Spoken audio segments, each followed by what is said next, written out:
Ladies and gentlemen, please welcome Kim Glass, President of the Blue-Green Alliance Foundation.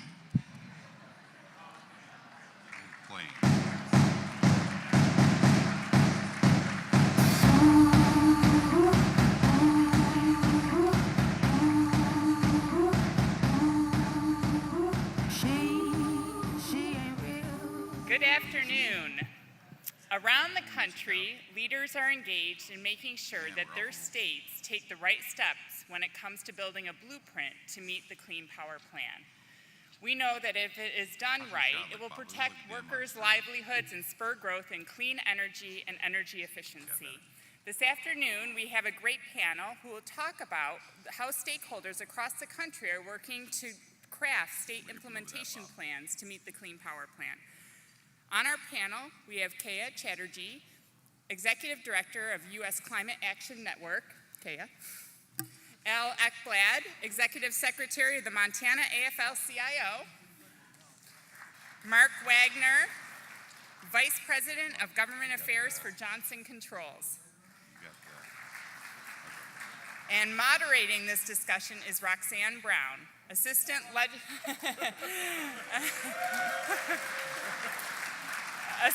Legislative Director for the United Steelworkers. She's been working for USW since 1999, and she focuses on a wide range of policy and regulatory issues, including defense, environment, and energy, and she's also a steering committee member of the Blue-Green Alliance. Please join me in welcoming our panel and moderator. Thank you. Thank you. Thanks, Kim. Good afternoon, everyone. Thank you for all the shout outs and props for my fellow steelworkers. How many steelworkers are in the room? This is why. I didn't pay them. So again, good afternoon. Our panel this afternoon is going to talk about the Clean Power Plan, a proposed rule EPA announced last June that for the first time will limit carbon emissions from power plants. How many people have heard of the Clean Power Plan? Okay, how many people sat in on workshops today on the Clean Power Plan? There will be a test afterwards, so pay attention. All those people are the people we're going to quiz. So as I said, this rule that was proposed last year seeks to reduce emissions of carbon dioxide from the power sector 30% below 2005 levels by 2030. Under the plan, EPA has set a series of emission reduction targets for each state except for Vermont and the District of Columbia because neither of them have coal-fired power plants. What EPA is requiring is for each state to develop their own plan called a State Implementation Plan, or SIP. SIPs will determine how states will cut their emissions through efficiency improvements at power plants, buildings, industrial facilities, how states will expand the use of renewable energy, how they'll expand the use of technologies like carbon capture and sequestration to limit the amount of carbon emissions that go into the air. And as I said, this is a proposed rule. And because states are taking the lead, it's very important that stakeholders in each state, so labor unions, environmental organizations, utilities, heavy industry that employ, many of you in this room, community groups, and a host of others, everyone needs to come together to ensure that the plan achieves the best and fairest environmental and economic goals possible. The rule is expected to be finalized in late summer, so we encourage all of you to really take part in the process that's begun in states like Montana, which you'll hear more about from Al. Because if a state does not develop a SIP, the federal government will then impose a federal implementation plan, which you'll hear more from Kea on the panel, which many states probably won't want to have to do. So it's really, really important that states start coming together and having these conversations about what SIPs should and must look like.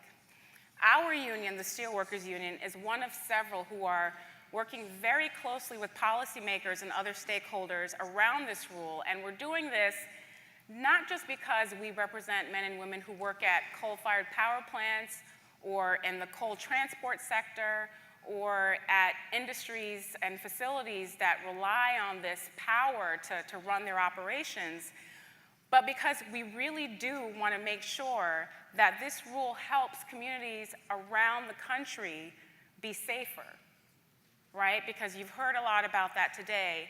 It's really about securing a safe environment, not just for our present, but for our future. And that's really what this is about. If well crafted, the Clean Power Plan presents an opportunity to create and secure quality, family-sustaining jobs. However, there are critical policies that must be addressed to ensure that this happens. We all heard Vice President Biden talk this afternoon at lunch about what happens when coal facilities leave communities, right? And those of us in the steelworkers and industries like steel and aluminum and paper, we know what happens when those facilities leave, when they shutter. So the same policies that we have in place when that happens in the steel side and the paper side and the rubber side, et cetera, are the same types of policies that we need to put in place for workers in communities and coal communities who may be impacted by rules or regulations. So today, we're here to discuss how stakeholders from across the country are working to ensure that this rule reduces carbon emissions while creating and securing quality jobs in the process. We're going to hear from a variety of perspectives and thoughts about how to best comply, but our discussion today is focused on how companies, environmental organizations, and labor unions are engaging in the process. So, we're going to kick it over to the panel, our distinguished panel, and I'm going to start with Kea.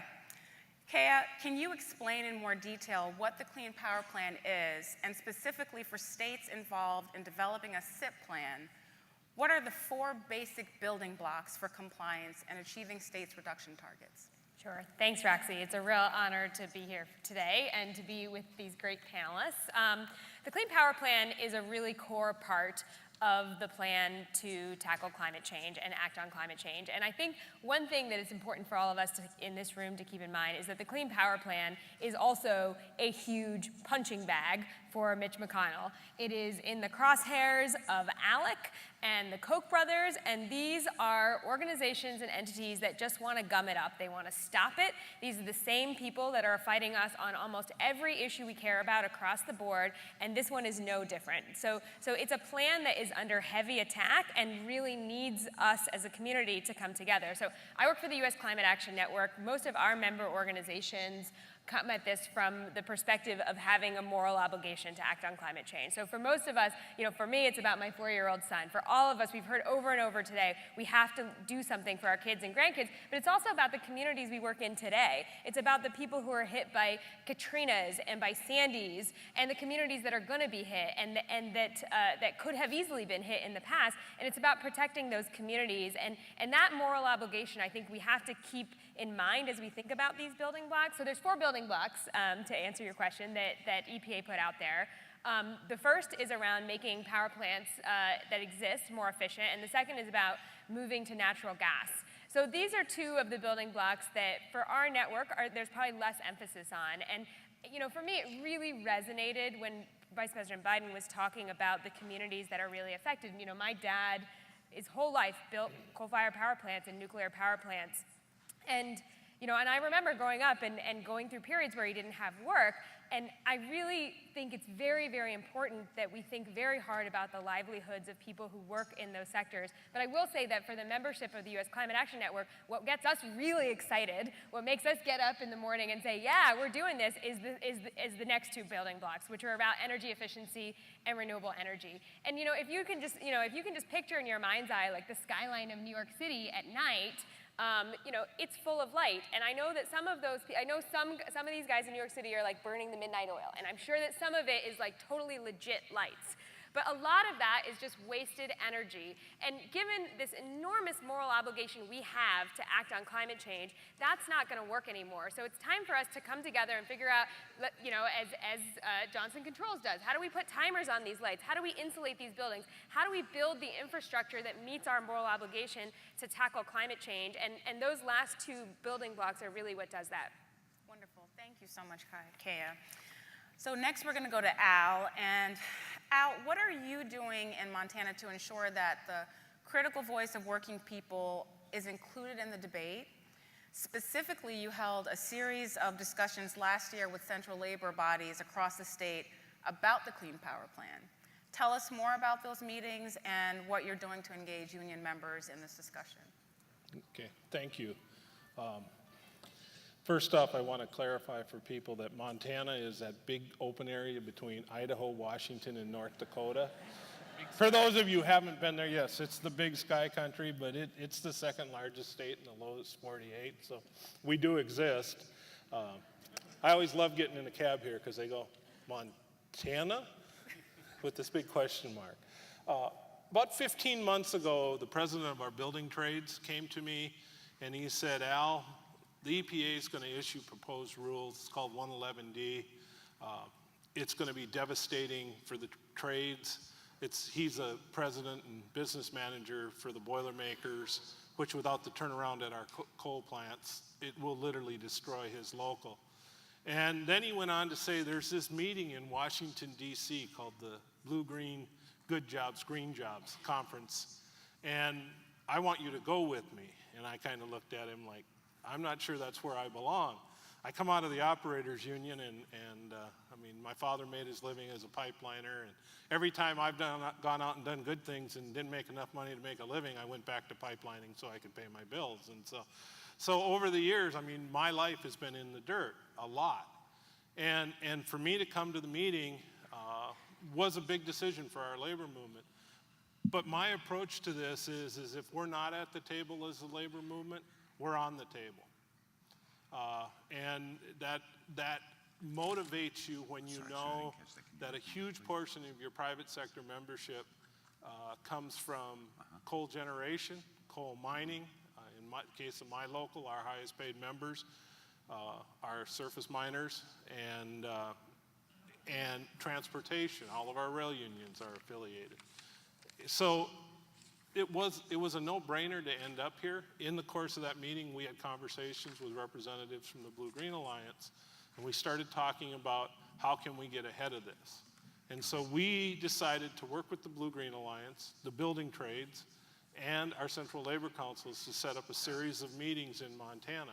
Now, understand that we took these meetings from Missoula, Montana, which is a very progressive, liberal university town, to 2 meetings in Colstrip, one in the middle, late at night, so that we could catch the shift guys coming off of those coals. And it was their job. And those meetings, the people that attended those meetings in Missoula, they said, we got to close down all the coal plants. We got to save the world. And when we got to Colstrip, our members were saying, and these were union members in Missoula that came to these meetings. These were not public meetings. These were set up to bring union members only from all of our affiliated unions. In Colstrip, we got about halfway into the program we had developed, and the presenter is a representative, Dave McGonigal, who works for the Blue-Green Alliance.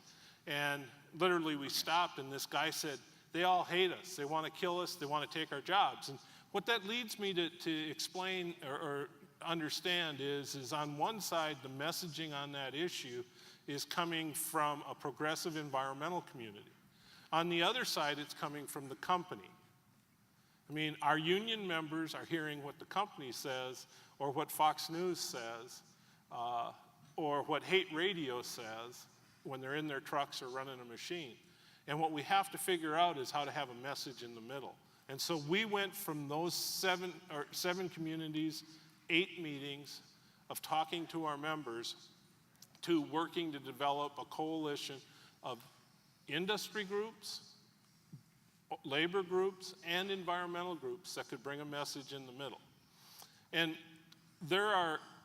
Rule 111D is going to have economic impacts. It's going to have employment impacts. And in the state of Montana, it's going to have huge political impacts. Our goal has to be to find a Montana solution, and that's why we have argued through the process. We're in the tail end of our legislative session. We've worked with industry groups to stop their efforts to politicize this rulemaking and try and take control of the governor, who is our friend, and bring it into the legislature for approval. so that we worked with them the industry guys did not want this decision to be left at the federal level. They wanted us to have a shot at it at the state level. So we've worked with this coalition. Now we've gone through a process where the governor in October of 14 did a series of listening sessions. We participated in that.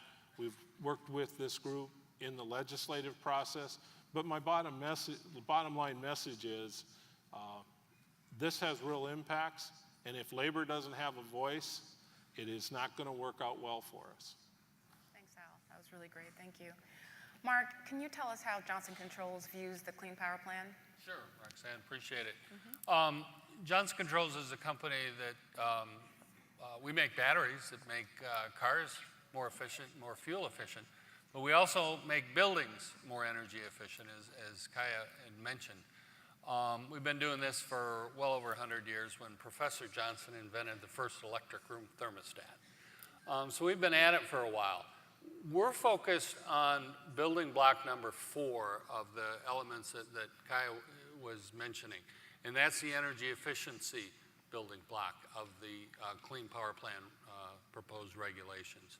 And specifically, we're interested in that because we think energy efficiency is the easiest, quickest, and most cost-effective way to reduce emissions from power plants, because if you use less energy, you don't have to produce as much power. So we're at this in trying to work with EPA as well as the states to get them to understand the elements and different ways you can reach energy efficiency in the type of programs out there. Specifically, there's a way that we help create energy efficiency in places like schools and hospitals and military bases and universities, and we did this at the Empire State Building in New York as well. So what we do, it's called energy saving performance contracting. And we'll go in and renovate a building and put new energy efficient equipment in it at no upfront cost to the customer. No upfront cost to the customer. New lighting, new HVAC controls, heating, ventilation, air conditioning, boilers, chillers.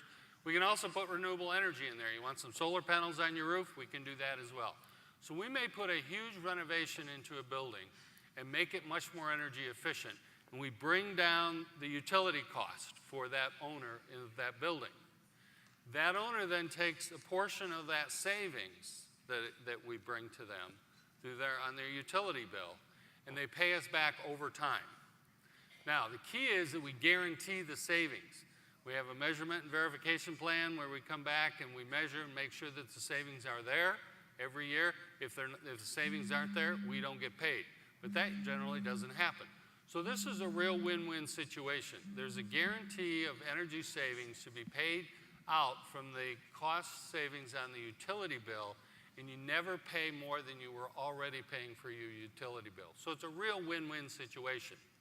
Now, EPA didn't specifically recognize that in the proposed regs.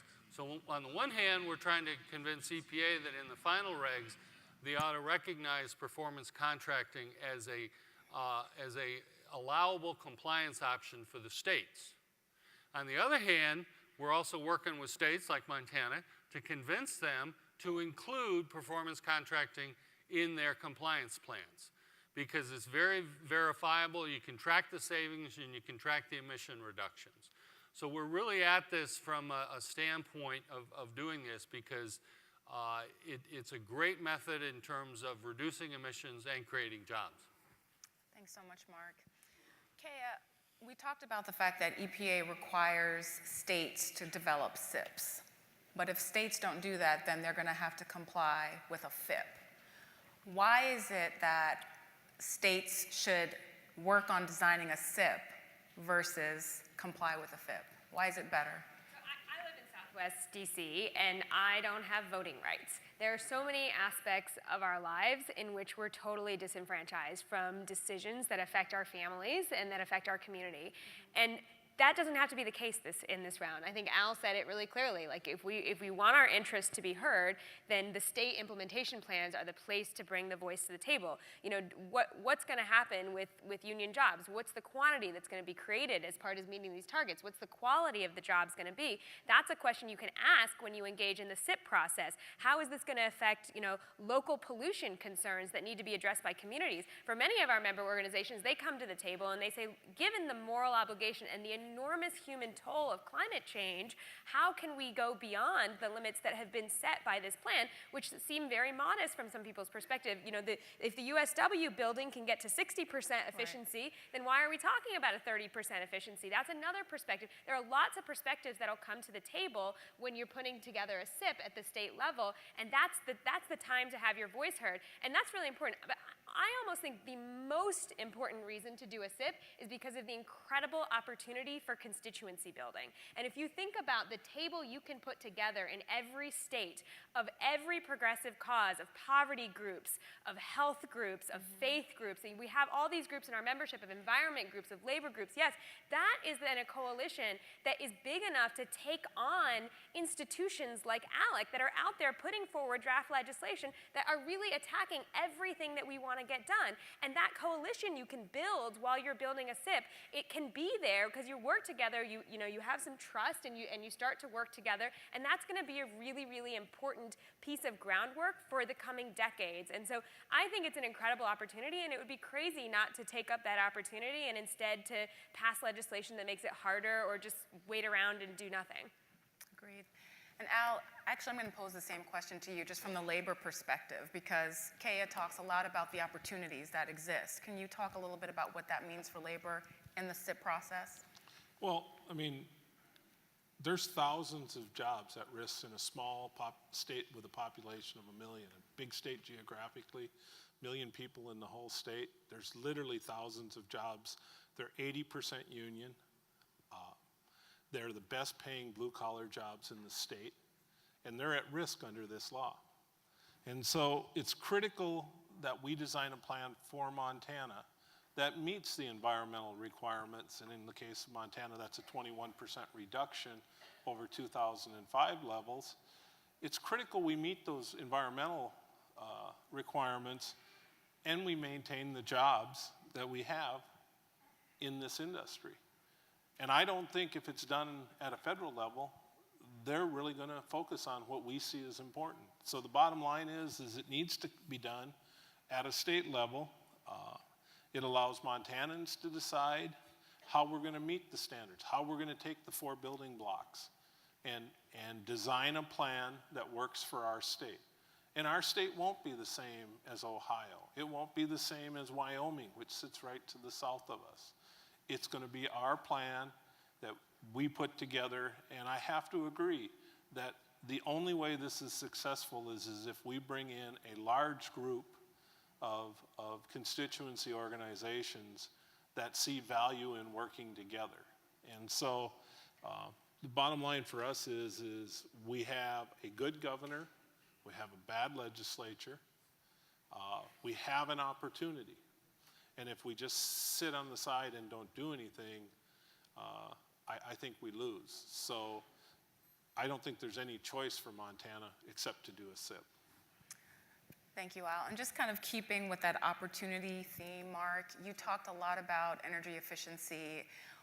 What does energy efficiency, or what could it mean under this rule around job creation, particularly family-sustaining job creation? Well, when we do projects to renovate buildings, these are local jobs that we have. We've got offices in every state in the country. And we go out and do a job. We've got a tremendous number of subcontractors out there that we'll hire to do a job, whether they're laborers or wire pullers or metal benders or installing equipment. These are local jobs. We don't outsource this stuff. We don't have necessarily the folks on hand. Vice President Biden did a great job, I think, earlier today talking about those type of jobs that are out there. Remember what he said? And it's not only the jobs that the people that do the installations, it's the people in the factories who make the equipment. So there's jobs all up and down the supply chain, if you will, to get that equipment designed into those buildings and then maintained. So there's a whole host of good green jobs that are out there as we do projects. And again, they're very localized because our offices are where the buildings are because that's where the work is. Give you an example, we just recently signed a project in the state of Hawaii to renovate all the airports on the various islands out there. $500 million investment of equipment and design and engineering and installation. So tremendous, boom in terms of jobs and the economy that we're going to have and that we're going to work on there. That's the scale that some of these jobs can be at if we do this right, and bringing a tremendous amount of energy efficiency to the state of Hawaii and any other, state, schools, hospitals, as I mentioned out there, that want to renovate their buildings, become more energy efficient, probably more productive, and a better environment for the people who live, work, and visit those buildings. Wonderful. Thanks, Mark. So, Kea, two of the policies that exist at the state level to help drive efficiency and renewables are the Energy Efficiency Resource Standard and the Renewable Energy Standard. And both of those will play and can play a role as states design their SIPs. Beyond those policies, what else can we do to help drive the two pieces USCAN is most excited about, efficiency and renewables? Well, there's a lot of innovation that's going to get spurred by those two policies and by the Clean Power Plan, and we know that we need to do more. And so I think that there's two sets of categories of things that we need to do more on. One is really near-term things. When you look at the science on this, the numbers are such that action now matters more than action later. It's kind of like when you save for your retirement when you're 18 years old. You might retire a millionaire if you're saving enough when you're 18 and doing it regularly. There's a compound interest type problem here. So we need to get emissions down in the near term. So I think that some of the stuff that can be done in the very near term is incredibly important. And there was the panel discussion this morning about fixing leaky natural gas pipes. Over 20 years, that sounds crazy to me. Let's do it now. Let's put millions of people to work and get this done right now in the next 5 years, because that's going to make a huge difference from a climate perspective. And then there's all these things that can really spur renewable energy. And energy efficiency is actually a huge part of getting to big chunks of renewable energy. So right now, if you look at Spain, Portugal, Denmark, these are all countries that are at 40% renewable energy. Germany is about to hit 30% renewable energy. Mm-hmm. And so I get a little bit frustrated by people coming to me and saying oh no, we can't pass these huge renewable energy standards because we just can't do it. I'm like, we're America, we can do it. I used to work at NASA. We put a person on the moon, and seriously, you're gonna tell me that all these other countries can implement a bunch of renewable energy and we can't do it? I just don't buy it. We absolutely can do it, and I don't know why we would concede that point. And so I think these more aggressive policies that can be put forward are going to have a really positive impact and are going to be really doable. And the only thing in our way is this enormously well-funded opposition that we can only get past if we really stand together. We can't do it if we're alone, but we absolutely can do it together. Wonderful. Thank you, Kate.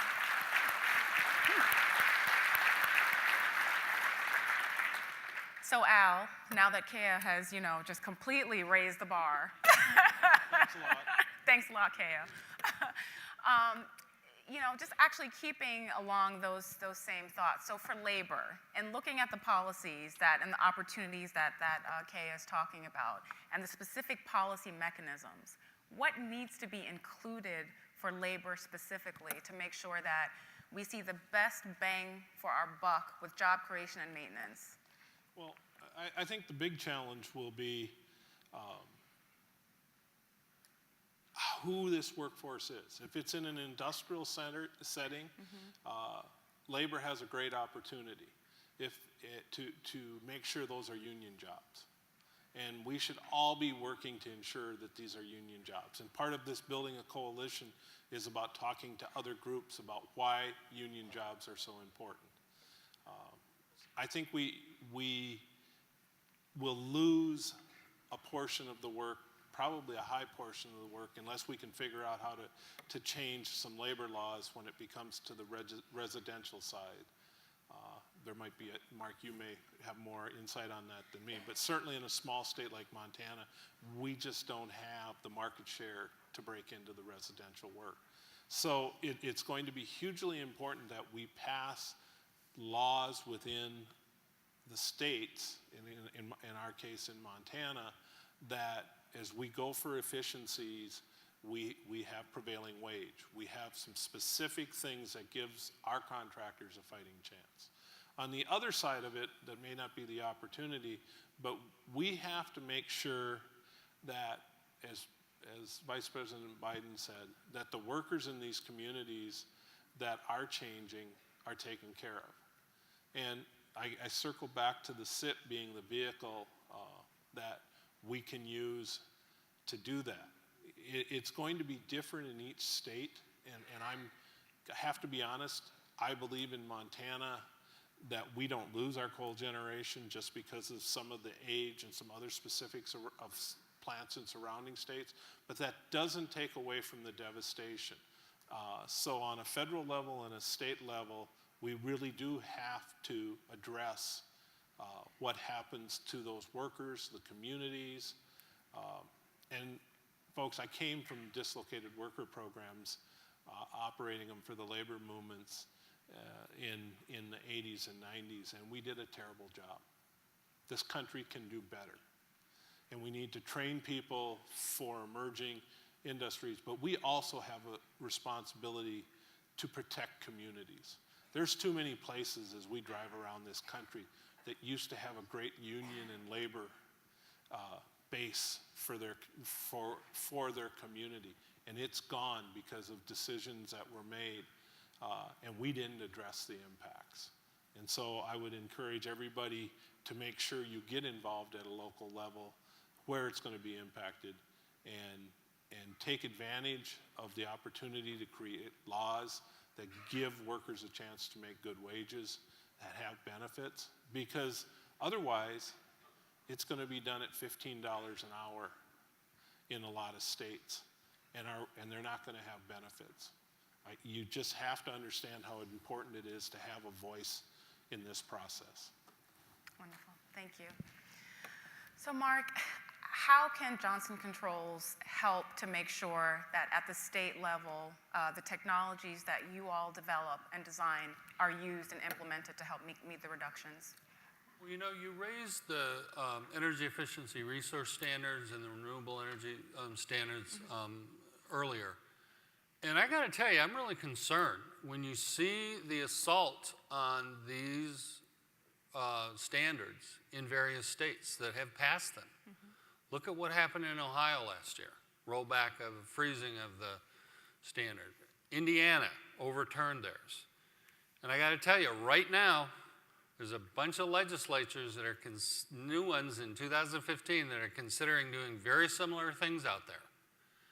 These are progress that we made in these states to get these standards in place, and now we're letting the utilities and we're letting the states off the hook in terms of their obligations to bring efficiency to their states.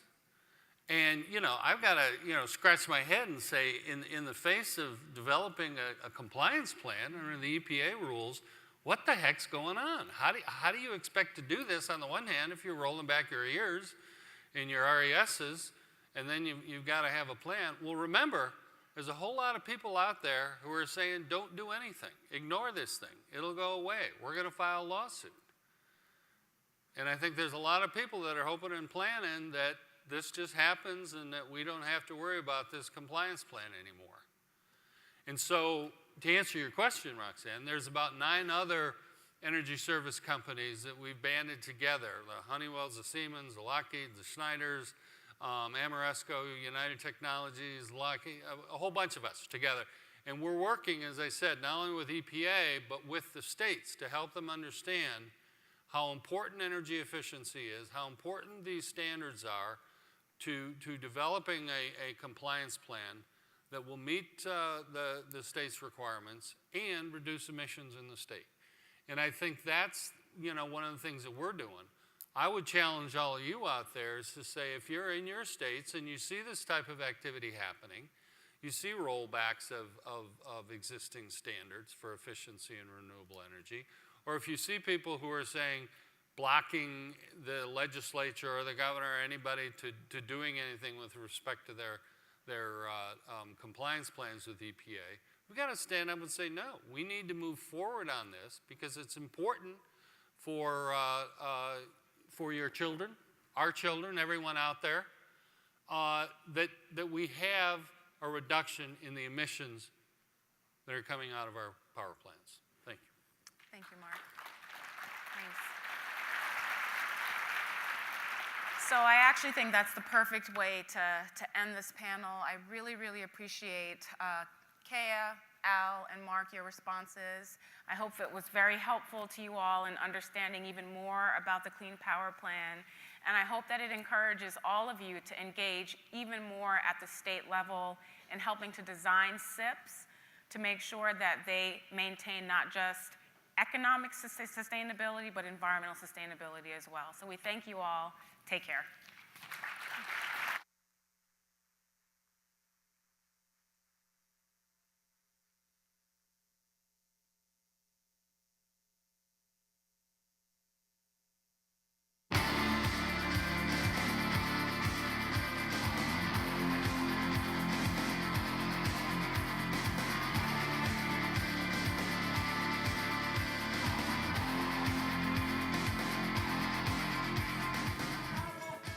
All right, everyone. Good afternoon. I am Michael Brune, Executive Director of the Sierra Club, and I am very honored to introduce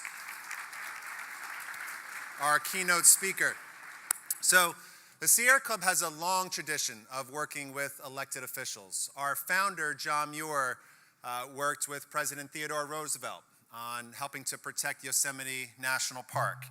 And it was one of our presidents, Dr. Edgar Wayburn, who worked with Phil Burton to help create Redwood National Park, the Golden Gate National Recreation Area, and to help protect 104 million acres across the country.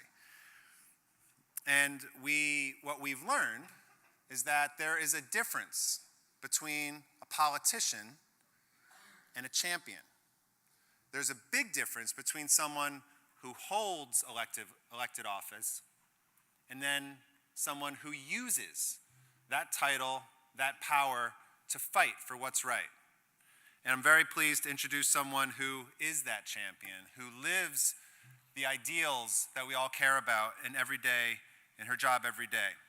This is a person who is a fearless advocate for working families, as you know. She is a champion for the middle class. She is a courageous leader in the fight for a stronger, fairer, and more just economy.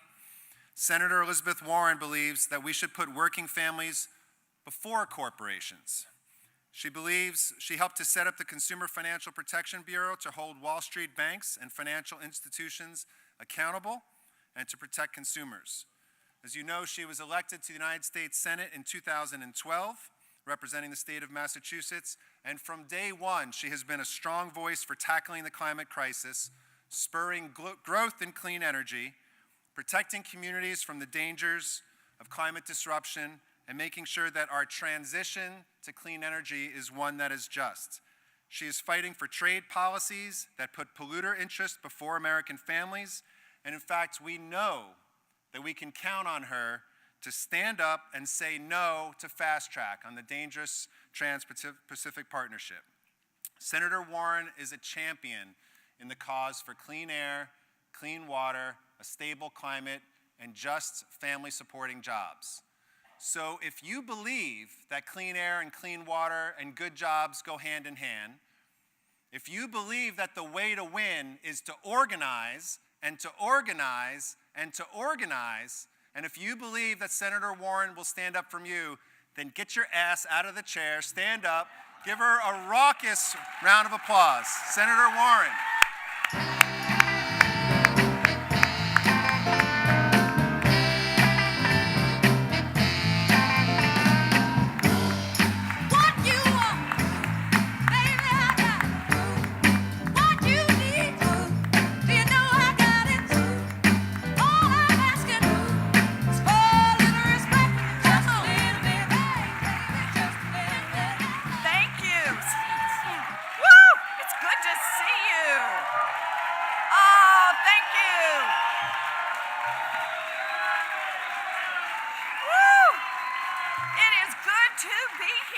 Thank you, Mike, for that terrific introduction. Thank you, Leah, just for showing up for moral support. I appreciate it. It is good to be here today for the Blue-Green Alliance, and I just want to thank you all for inviting me here and giving me this chance to speak. I love being here. I love being here with all of you, because we got a future. We got some work to do. You know, we do. So we face a serious employment problem in this country. Not enough good jobs to support a rising median income and a strong middle class. We also face serious environmental issues in this country. Not enough momentum to build toward clean energy to ward off the devastating impact of climate change. I'm here today to argue that both problems grow from the same roots and they both share a similar solution. First, I want to start with the backstory. From the founding of this country until the 1900s, America pretty much took the economic world the way it was. Booms and busts were just the way things were, and there wasn't much that we could do about it. But when the Great Depression hit, Franklin Roosevelt stepped up with a bold idea. We can fix it. We believed that we could tame the beasts of the market, the beasts that caused it to inflate and then come crashing down. And that is exactly what he and his generation did. They put in place 3 laws. First, make it safe to put money in banks. That was FDIC insurance. Second, put cops on the street, not just Main Street, but Wall Street. And that was the SEC. And third, separate the banking system, checking accounts and saving accounts, from the risk-taking on Wall Street so that taxpayers would never be called on to bail out if things got bad. And that was Glass-Steagall. Those 3 rules, think about that. Those 3 rules were in place for 50 years, and they brought us economic peace.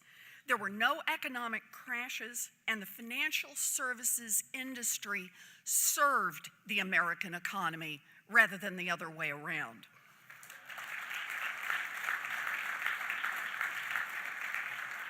Now, the second part of the backstory is what we did during this time of economic peace. We built a future. We made big investments in the things that would create opportunities for everyone and move our country forward. We invested in education, public schools and universities, a GI Bill, NDEA loans, all to make sure that our kids could get a good education without taking on mountains of debt. Yes, we did. We invested in infrastructure, in roads and bridges and power grids, so that businesses could get their goods to market and so that workers could get to their jobs.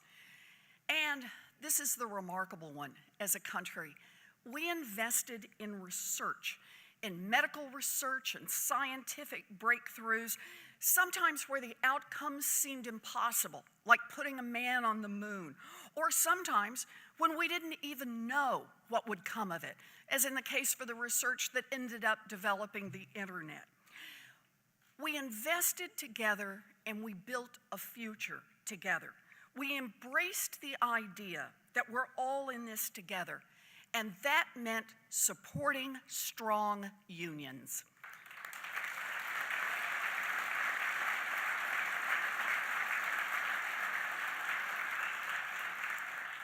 Think about it this way. Strong unions pushed for better wages and better working conditions for their members, but they also pushed for better working conditions and better wages for all people, union or not. Unions were there on the front lines in the fight for a minimum wage. They were there in the fight for Social Security. They were there in the fight for Medicare. They were there in the fight for the Voting Rights Act. Corporations already had a powerful voice in Washington. Unions made sure that working people had a voice too.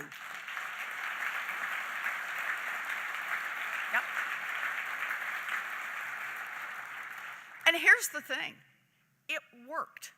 It worked. From 1935 to 1980, 90% of America, that is everybody who's not in that top 10%, 90% of America got 70% of all income growth in this country. We were a country of opportunity, a country that worked for working people. We should give that a round of applause, don't you think?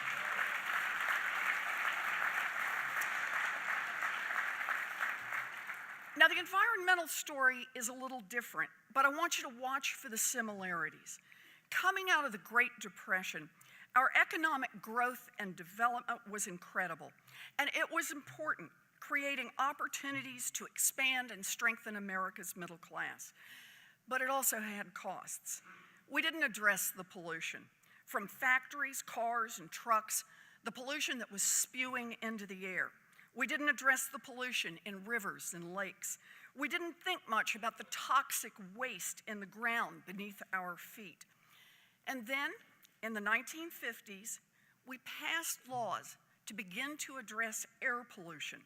And through the 1960s and the 1970s, as more voices spoke up, we created the Environmental Protection Agency. We passed the Clean Air Act. We passed the Clean Water Act. We protected endangered species. And we started cleaning up toxic waste sites. We did those things because we believed in the future. And we knew that our children and our grandchildren could not live in a world where they couldn't breathe the air and drink the water.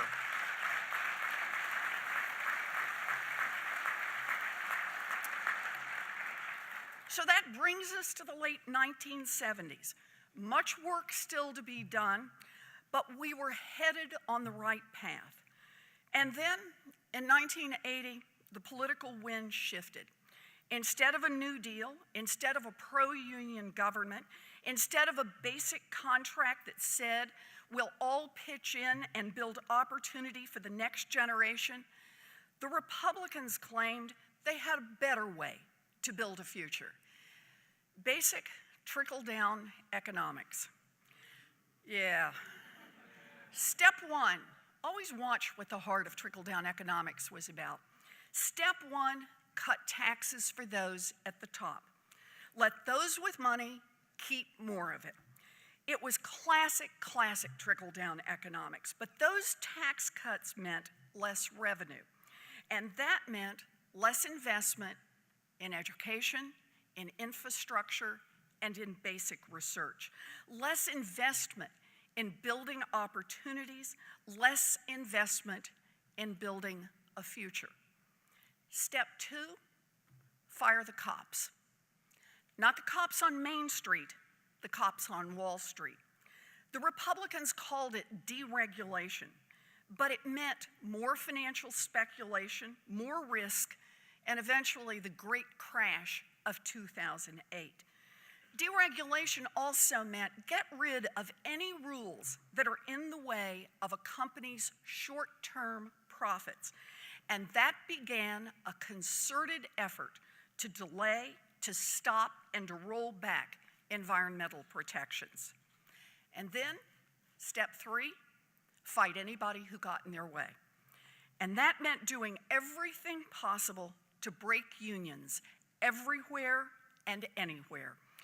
Weaker unions not only meant higher corporate profits, weaker unions also had a powerful political impact, leaving working people without an advocate, no voice to balance against corporate interests. And 35 years of Republicans driving the national agenda has had a real impact, a devastating impact.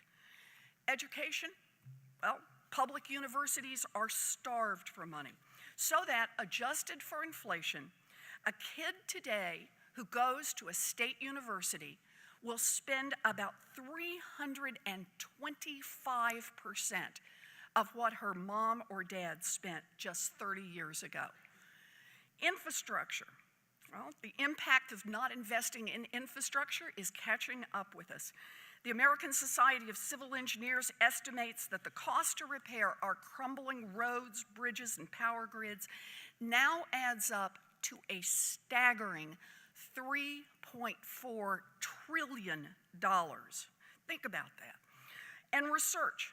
As a percentage of GDP, federal investment in research has been sliced by 40%, and we are losing a generation of young scientists who can't get funding. Protecting our Earth, over the past 30 years, we've learned far more about environmental threats, more about the impact of carbon in the atmosphere, and yet we haven't seen any major legislation on climate change. And what happened to the economic well-being of families? What's happened in 30 years of tax cuts for the rich and more deregulation? Well, remember the 90%? The 90% that from 1935 to 1980 got about 70% of income growth? Well, from 1980 to 2012, that 90% got 0% of income growth. Think about that. The top 10% got 100% of the income growth under Republican trickle-down economic policies. They got it all. I want you to think for just a minute about how the world would look different if we had taken a different approach over the last generation. Think what would have happened and what would be happening today if instead of special tax breaks for millionaires and billionaires, instead of subsidies and fancy tax loopholes for giant multinational corporations, what if everyone had paid their fair share and we had put that money into investing in our infrastructure, in roads and ports and transit and power grids? With regular federal money going to transportation, for example, how much better would our roads be today? How much more innovation might we have seen in responsive mass transit, in urban bike trails, in 21st century streetcars, or in park and ride combinations? With regular federal money going to the power grid, how much more efficient would we be today at storing energy, making all green energy far more viable? With regular federal money, what would be different today? We know that climate change and extreme weather are going to require improvements in infrastructure to prepare our cities for storms and flooding. Think how much further along we would be if we had been investing all along in making those improvements. And one more critical point. Think how many people we would have put to work.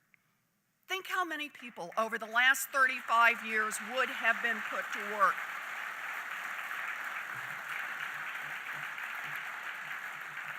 Think of the design jobs, the delivery jobs, the materials jobs, the jobs of every kind. You know, just consider one example on this. In 2014, the 5 biggest oil companies, ExxonMobil, Shell, Chevron, BP, and ConocoPhillips, those 5 together made combined profits of $90 billion. All those profits, but they also sucked down $5 billion in subsidies from the American people. Think about that, $5 billion a year. $5 billion a year, year after year after year.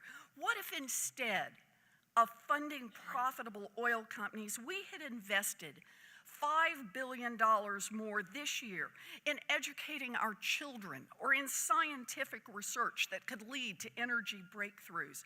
With $5 billion more in the mix year after year, how much further would we be along with wind farming or with installation and biofuels? What else might be different? How different would the world look if instead of fighting over Republicans' deregulation no matter what approach, Congress had focused on how to make regulations smarter. Now, I understand there are a lot of people who think that regulations bring higher costs, and in many cases, they are right. But regulation is also about making sure that someone doesn't get to beat out the competition because they're dumping filth in the river or spewing poisons in the air. When done right,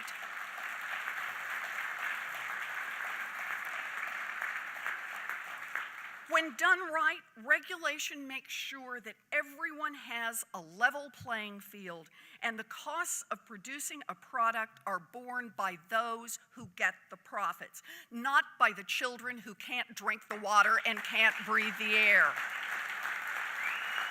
Yep. And look, when done right, regulation can spur innovation. Consider the catalytic converter. I love this example.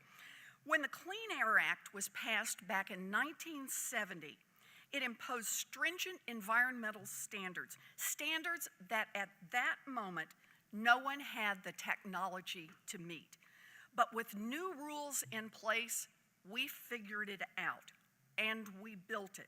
Sure, there were delays and modifications to the regulations, but the push and pull of regulations and compliance helped create new innovations. And in the end, we ended up with technology that significantly reduced pollution. Or think about regulations that require greater transparency or disclosure. Studies have shown that a simple disclosure about how much energy a family is using, you know, the smiley face or the frowny face on a bill, can actually nudge families to lower their energy consumption. Smart regulations are not the enemy of markets or of economic growth. Smart regulations give people information so they can make their own choices. Smart regulations keep the playing field level and help ensure that markets really work. Now let's bring it all together. Good. So let's bring it all together. Labor blue and environmental green. If we had spent billions on infrastructure instead of tax cuts, there would have been jobs, good jobs for millions of people, and infrastructure ready for the climate challenges of the future. If we had invested in research, we could have made advances to spur the economy, to transform energy technology, and to create more demand for workers. So why didn't we do those things? Things that would have given us better jobs and a more sustainable future. We didn't do them because Washington isn't working for workers. Washington isn't working to build a future for our children and our grandchildren. Washington is working for the richest and the most powerful, those who can hire armies of lobbyists and lawyers. The rich and the powerful have rigged the game, and they plan to keep it rigged. Lower taxes for them, fewer investments in building a future, fewer regulators to tell them that they can't cheat people or dump poisons in the rivers.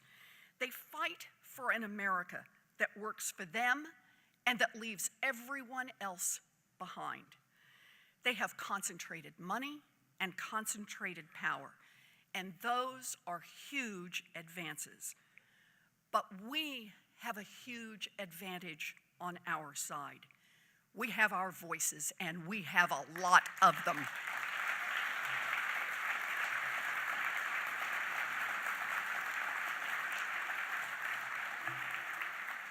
Think about it this way. Ask how many Americans think that big corporations should pay their fair share of taxes.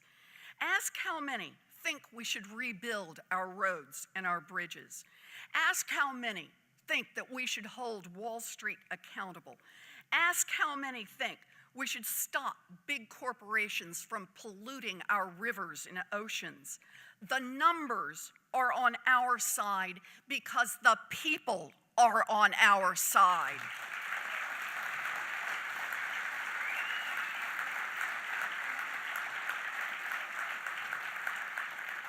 And let's be clear, when we're talking about these issues, when we're talking about the people, not the politicians in Washington, but the people on our side, it's Democrats, it's Republicans, it's independents, it's libertarians, it's vegetarians. It's people who say enough of Washington working for the rich and powerful. We want a government that works for the people. That's what we're here for.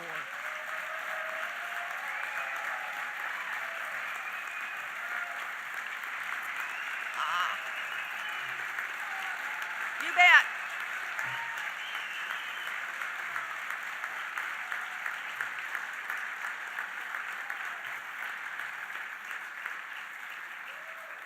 And that is exactly why we are here today. That's why blue and green come together. We are here today because when we are together, we are stronger. A strong labor movement can stand up for working families and for more investments in infrastructure. Labor can do that. And a strong environmental movement can push for closing tax loopholes and supporting sane regulations. The pieces fit together. I don't kid myself. We are up against some powerful interests, and we will not win every fight ahead.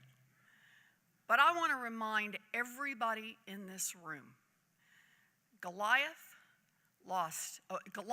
won battle after battle after battle until David picked up his slingshot.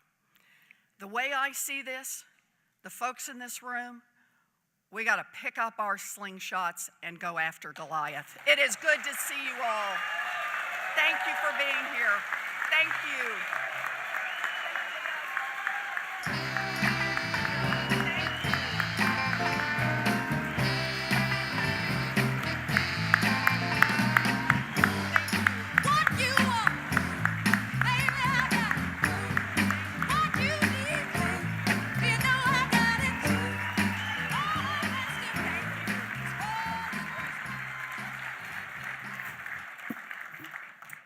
I just very briefly want to reiterate what Mike said when he introduced Senator Warren. But before I do that, I want to pay special tribute, if I can, to our members who are here, and our district director, John Shin, who very early on, when Senator Warren was a professor at Harvard, called me and said that we've got a candidate that can knock off Brown, and we're going to put everything we can into it. And they were there very early. Joe Carlson held the first fundraiser for what was then Harvard Professor Warren in their house in Boston, and I think that that was a great foresight, and I'd like them to be recognized.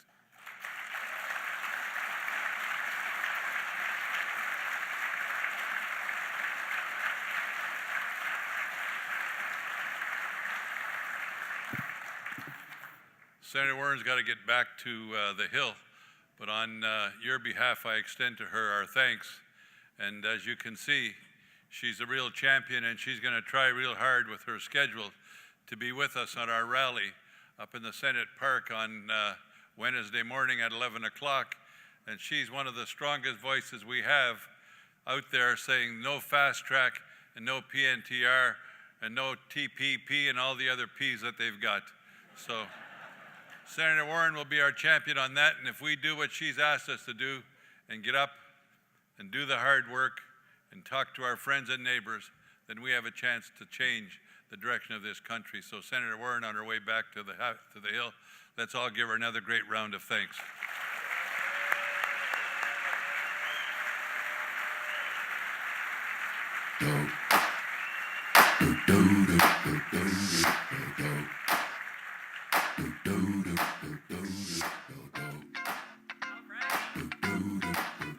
Wow. Okay, what a day. Vice President Joe Biden. Wow. Senator Elizabeth Warren. And I know a lot of folks in this room have a day 2 to this, a rapid response, and then you have a huge day 3 where you will be on Capitol Hill fighting fast track. And I'm going to see you all there. I want to thank everyone for making today possible. I'm here to actually give you the announcement about the reception this evening, so this is probably the best job of any of the speakers that have come up here today. I want to thank you all for making this conference possible. We've heard a lot of great speeches today from a lot of leaders across the environmental and labor space, across various industry. There's a lot of work that goes in putting this conference together. Not only across the BGA staff, but our partners as well, who have committed their time, resources, and energy in making this possible. I think it's an opportunity also to remind that we are a powerful coalition, but only when our collective voices are heard.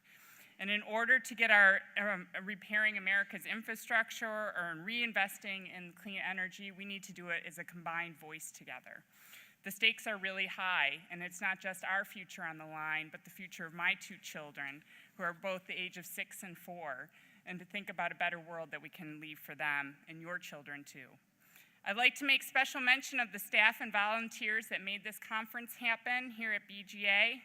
Thank you to our conference team of Sam Sewell and Aaron Kelly, our logistics coordinator, Jennifer, and also Linda Nielsen, who could not make it today. The entire BGA and BGAF staff who have done such great work leading up to and during the conference, the Blue-Green Alliance member organizations and their staff.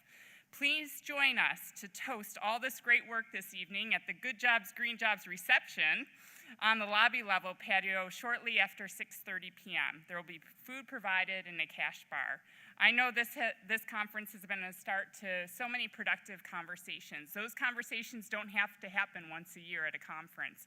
We want people to use this opportunity to network with one another. I want to thank you all, and thank you all for your leadership in being here today.